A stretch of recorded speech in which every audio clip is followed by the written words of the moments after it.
The stitch plate markings are allowing you to easily follow your pattern's seam allowance recommendations. So, for example, you can find where the 15 millimeter, 20 millimeter. Now, if you're not used to metrics, you are going to find yourself needing to have a little seam gauge handy. So, for example, if I need a 5/8 seam allowance, I'm going to go ahead and bring my needle down in the center and then measure over. Oh, that's the 15 millimeter mark. But for us Americans, you can purchase a throat plate with the inches markings. It also has some diagonal areas, makes some things going stitched from corner to corner a lot easier. This is available to purchase from your local Husqvarna Viking dealer. And so that makes it a little easier. Otherwise, it's not bad to know some of the metric settings as you see them. And even this little seam guide has both inches and metric, so I could have looked right across the bottom part and know where to actually guide my fabric. Now, sometimes when I'm working with fabric that's a little bit wider than those seam guides that are marked on the plate, you can purchase an extra seam guide. Now, I'm going to show you where this actually goes in. I'm going to turn the machine and I'm going to point back here. See in this area right here where it's white?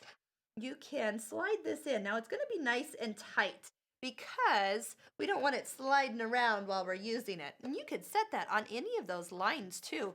If you ever want to do multiple rows over and over, or even just sew out your decorative stitches and have them evenly lined up, you just put the guide on and then follow the guide. So your eye needs to be watching right here, not at the needle. And then what we can do, here, let's sew a row.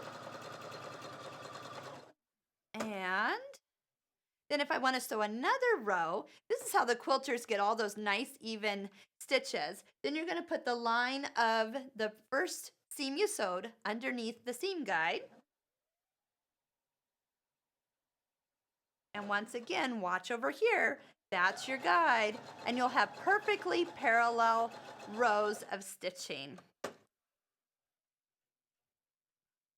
Just like that. You also have an option. Let's talk about this here too.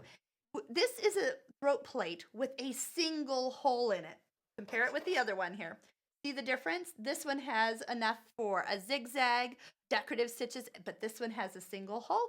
And then that way you can have a very perfect, precise, straight stitch because that needle has no place to move side to side. That is a great plate that you also can purchase. And then you can set up in the machine where you can tell it to have a safety setting so you don't accidentally pick a zigzag and break a needle by stitching side to side.